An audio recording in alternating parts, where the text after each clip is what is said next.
जी news देख रहे हैं आप। मैं हूं आपके साथ अदिति अवस्थी और वक्त है आपकी न्यूज का। आज विश्व पर्यटन दिवस है। दुनिया घूमने के शौकीन लोगों के लिए 27 सितंबर इस शौक के उत्सव के तौर पर मनाया जाता है।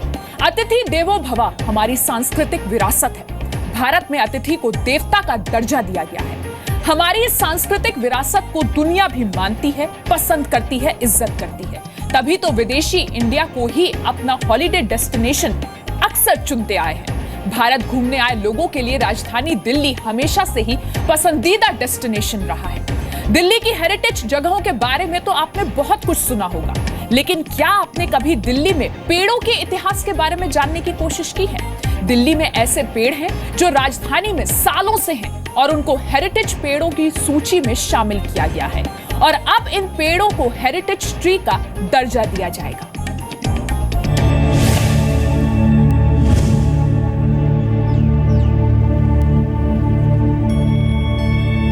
दुनिया भर के तमाम शहरों में नेचुरल हेरिटेज को संजोया जाता है। दिल्ली भी अब ऐसे शहरों में शामिल हो गया है।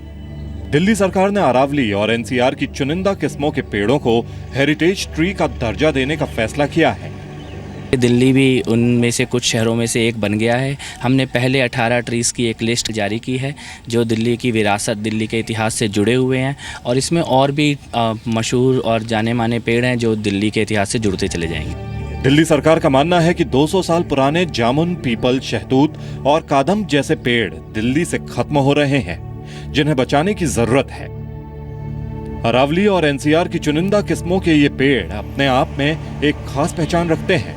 कई जगहों की पहचान ही इन पेड़ों के बिना अब अधूरी ही है। अब आपको बताते हैं कि किन किन पेड़ों को हेरिटेज ट्री का दर्जा देने का फैसला किया गया है। भीगाजी कामा का बरगद का पेड़, तुगलकाबाद के खंडरों में शान से खड़ा एलांथस का पेड़, लोधी गार्डन बड़ा गुंबद के उत्तर में स्थित मशहूर आम का विशाल पेड़, इंडिया गेट से 100 मीटर पर स्थित बरगद का पेड़ जो इंडिया गेट की पहचान का हिस्सा बन चुका है, राजघाट संग्रहालय में अर्जुन का पेड़, राजघाट स्थित अशोक वृक्ष, 3 मूर्ति का विशाल नीम का पेड़, नेहरू पार्क का एलांथस पेड़, नेशनल स्कूल ऑफ ड्रामा का बरगद का मशहूर पेड़, कुतुब मस्जिद स्थित मशहूर स्लावा डोरा का पेड़, बर्मा मिशन के स्थित पीपल का पेड़ जिसके नीचे भगवान बुद्ध की प्रतिमा है, कटवारिया सराय सेंट्रल पार्क का बरगद का पेड़, 3 मूर्ति के गार्डन में स्थित सैमाल का पेड़, कदम शरीफ मस्जिद स्थित नीम का पेड़, हौज खास डियर पार्क के पास स्थित पिलखन का पेड़, हौज खास अलर्ट विलेज के पास स्थित इमली का पेड़, जैन मुनि की दादाबाड़ी स्थित पीपल का पेड़, चिराग दिल्ली दरगाह का खिरनी का पेड़। आई थिंक ये अच्छा कदम है। एनवायरनमेंट के लिए ये अच्छा एक डिसीजन लिया है गवर्नमेंट ने। ये सरकार का एक अच्छा कदम है कि पेड़ों के बारे में जागरूकता दी जाएगी लोगों को। ये कवायद शुरू की है, बहुत ही अच्छा कदम है ताकि कम से कम हमारे जो पुराने पेड़ हैं उनका संरक्षण हो सके। इन हेरिटेज पेड़ों के आसपास सरकार बकायदा साइन बोर्ड लगाएगी जिसमें पेड़ के इतिहास से जुड़ी ऐतिहासिक जानकारी के साथ साथ पेड़ को नुकसान न पहुंचाने की चेतावनी भी होगी।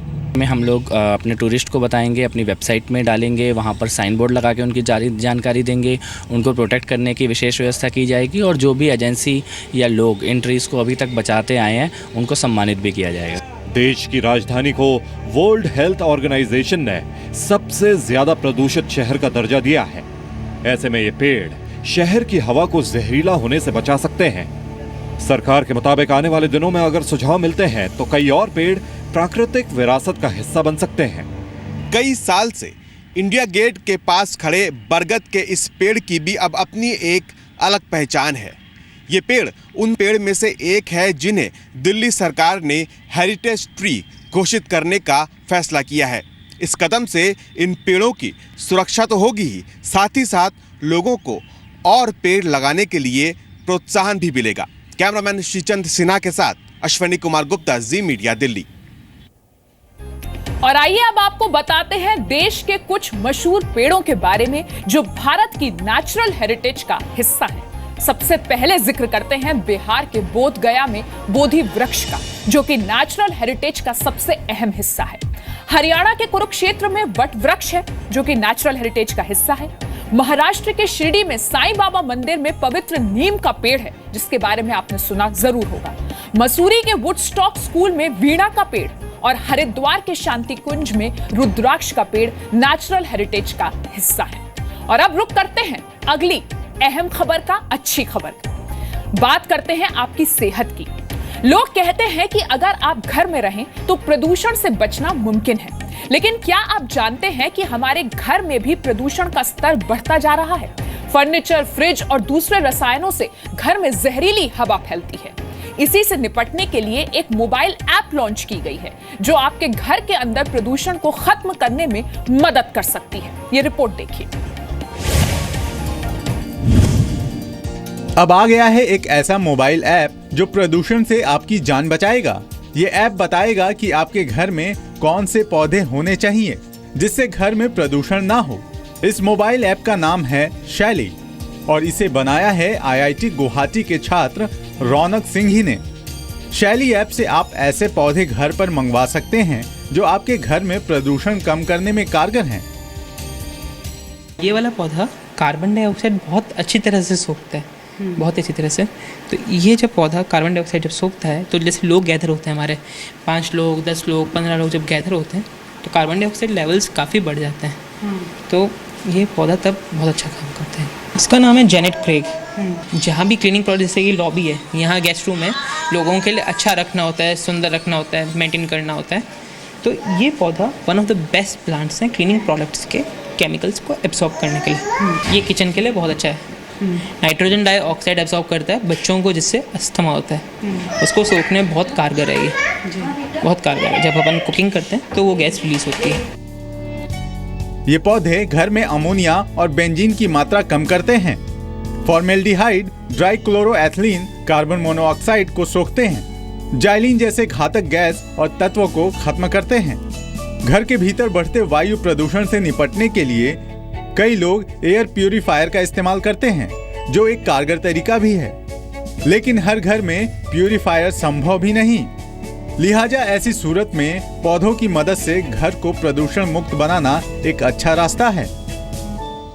बच्चों को प्लांट्स के पास रखने से उनका ब्रेन स्टिमुलेशन और है ना, उनको सेल्फ सस्टेनेबिलिटी अच्छी लगती है। ये सब है ना इस ऐप में ही इनबिल्ट है। वो अभी जो एक्चुअली आए थे गार्डनर जिन्होंने लगवाया था, वो सब उनके पास पहले से ही था कहाँ लगाना, मुझे कुछ बताना भी नहीं पड़ा एक्चुअली। सब उनके ही वो करते हैं। So I don't have to do anything actually. So it's very simple and it's quite effective. विश्व स्वास्थ्य संगठन की रिपोर्ट के मुताबिक वायु प्रदूषण के कारण भारत में हर साल 14 लाख लोगों की मौत हो जाती है। यानी यहाँ हर 23 सेकंड में एक व्यक्ति की जान चली जाती है। आमतौर पर बाहरी वातावरण के प्रदूषण की चर्चा ज्यादा होती है, जबकि घरों और दफ्तरों के अंदरूनी प्रदूषण पर तो शायद ही किसी का ध्यान गया होगा, जबकि ये भी उतना ही बड़ा खतरा है जितना कि बाहरी वातावरण में फैला प्रदूषण। इसीलिए जरूरी है कि आप अपने घर में भी प्रदूषण को लेकर उतने ही सतर्क रहें जितने बाहर रहते हैं। निवृत्ति मोहन के साथ ब्यूरो रिपोर्ट, जी मीडिया, दिल्ली।